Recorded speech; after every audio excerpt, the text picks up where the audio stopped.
کہ ججز بھی اسی معاشرے کا حصہ ہیں۔ حضرت عمر سے ایک عام آدمی نے بھری محفل میں اٹھ کے یہ سوال کیا کہ عمر، تمہارے حصے میں تو مال غنیمت میں سے ایک چادر آئی تھی، یہ دوسری تم نے کہاں سے لی؟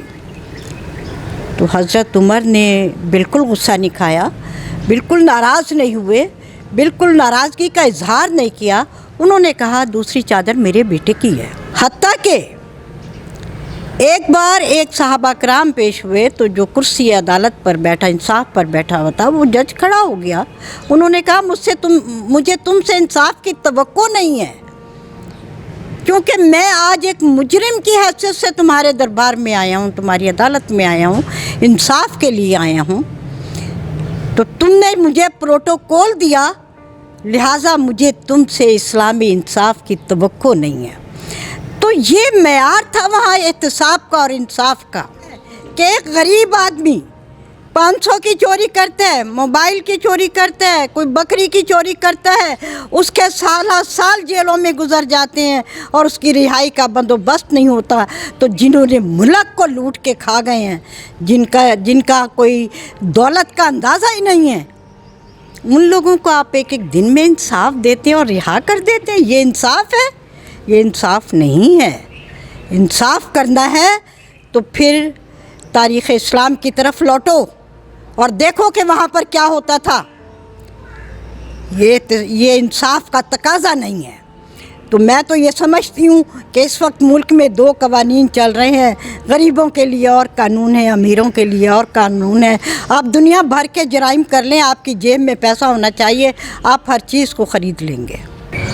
جی السلام علیکم، میرے ساتھ سوشل ورکر میڈم پروین شیخ صاحبہ موجود ہیں، ان سے بات کرتے ہیں، ان سے پوچھتے ہیں میڈم یہ بتائیں کیا ہمارے ملک میں دوسرے ملکوں کی طرح ججز کا احتساب نہیں ہونا چاہیے؟ بہت شکریہ حسنین کہ آپ نے مجھے اس اہم ایشو پر بولنے کا موقع فراہم کیا ہے۔ اس سلسلے میں یہ گزارش کرنا چاہوں گی کہ ججز بھی اسی معاشرے کا حصہ ہیں۔ ہمارے معاشرے کے اندر جو قباحتیں پیدا ہو گئی ہیں، جو کرپشن پیدا ہو گئی ہے، اس کے لیے تمام ادارہ جات جو ہیں وہ افیکٹ ہو رہے ہیں۔ اور بطور مسلمان، بطور پاکستانی، میں یہ سمجھتی ہوں کہ اسلام کی تعلیمات کو اگر ہم مد نظر رکھیں اور اگر ہم ریاست مدینہ کی بات کریں تو وہاں پر سب سے پہلے ججز ہی اپنے آپ کو احتساب کے لیے پیش کیا کرتے تھے۔ وہاں پر ہمارے رہنما، ہمارے سربراہ، ہمارے صحابہ کرام اپنے آپ کو احتساب کے لیے پیش کیا کرتے تھے۔ پھر ہم یہ کس طرح سوچ لیں، پھر ہم کس طرح مان لیں کہ ججز احتساب سے بالاتر ہیں؟ یہ کنسیپٹ ہی غلط ہے۔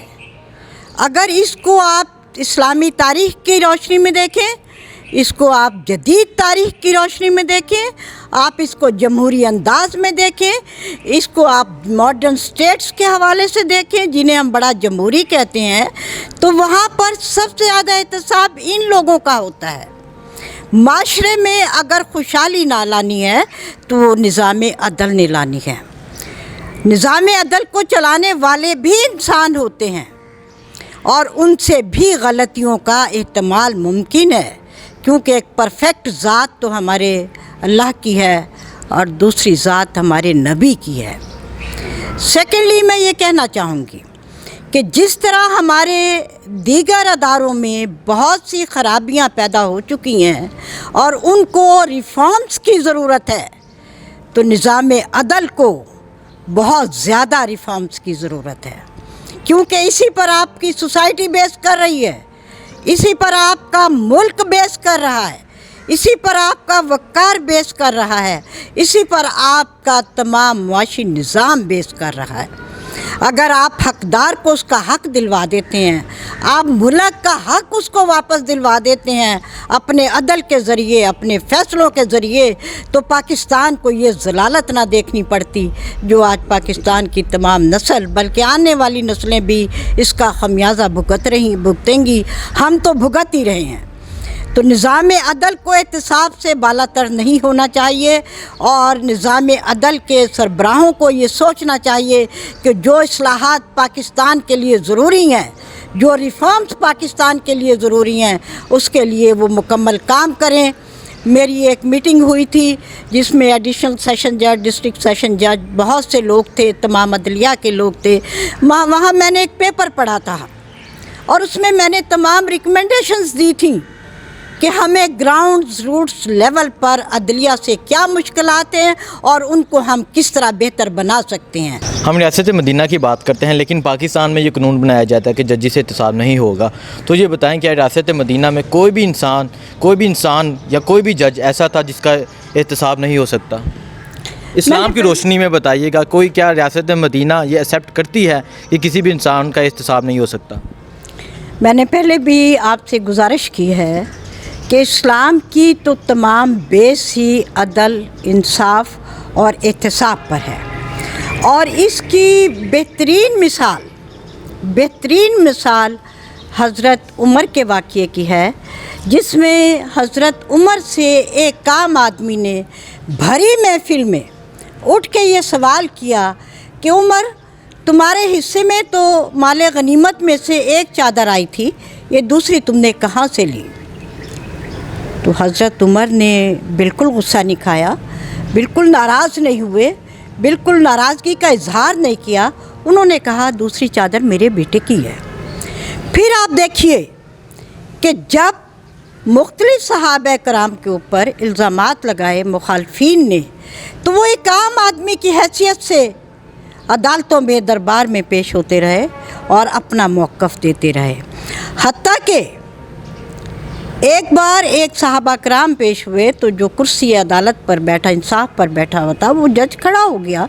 उन्होंने कहा मुझे तुमसे इंसाफ की तवक्को नहीं है, क्योंकि मैं आज एक मुजरिम की हैसियत से तुम्हारे दरबार में आया हूँ, तुम्हारी अदालत में आया हूँ, इंसाफ के लिए आया हूँ।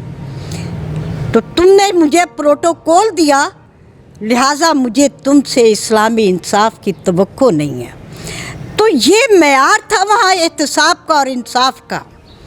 एक एक चीज़ का होता था, बल्कि वो माशरे के दीगर तबकात की निस्बत जजेस अपने आप को एहतसाब के लिए ज़्यादा पेश किया करते थे। तो ये कैसा कानून है जहाँ पर यह कहा जा रहा है कि एहतसाब से जजेस मुबर्रा है? नो, गलत है। ये इस्लामी पॉइंट ऑफ व्यू से भी गलत है, ये मॉडर्न पॉलिटिक्स की रूह से भी गलत है। अगर किसी शख्स ने कोई गलती की हो, चाहे वो किसी भी मनसब पर बैठा है, अगर उसने मुल्क को नुकसान पहुंचाया है, अगर उसने किसी फ़र्द को नुकसान पहुंचाया है, अगर उसने किसी ख़ास तबके को नुकसान पहुंचाया है, तो वो उसको अपना एहतसाब के लिए पेश होना पड़ेगा और अपना मौक़िफ़ देना पड़ेगा। और अगर उसने गलती की है तो उस गलती का उसको खमियाजा भी भुगतना चाहिए। ठीक। अच्छा, ये बताएं क्या हमारे मुल्क के अदालती निज़ाम में अमीर और गरीब के लिए एक ही कानून है? बिल्कुल नहीं नज़र आ रहा, बिल्कुल नज़र नहीं आ रहा। उसकी वजह यह है कि एक गरीब आदमी 500 की चोरी करता है, मोबाइल की चोरी करता है, कोई बकरी की चोरी करता है, उसके साल जेलों में गुजर जाते हैं और उसकी रिहाई का बंदोबस्त नहीं होता। तो जिन्होंने मुल्क को लूट के खा गए हैं, जिनका कोई दौलत का अंदाज़ा ही नहीं है, उन लोगों को आप एक एक दिन में इंसाफ देते हैं और रिहा कर देते हैं। ये इंसाफ है? ये इंसाफ नहीं है। इंसाफ करना है तो फिर तारीख़ इस्लाम की तरफ लौटो और देखो कि वहाँ पर क्या होता था। ये इंसाफ का तकाज़ा नहीं है। तो मैं तो ये समझती हूँ कि इस वक्त मुल्क में दो कवानीन चल रहे हैं, गरीबों के लिए और कानून है, अमीरों के लिए और कानून है। आप दुनिया भर के जराइम कर लें, आपकी जेब में पैसा होना चाहिए, आप हर चीज़ को ख़रीद लेंगे। तो लिहाजा ऐसा क्यों है? ऐसा क्यों है? ये हमारी मादी हवस है जिसने हमें अपनी आखिरत से बेगाना कर दिया है। ये तमाम चीज़ें इस दुनिया में रह जाएंगी।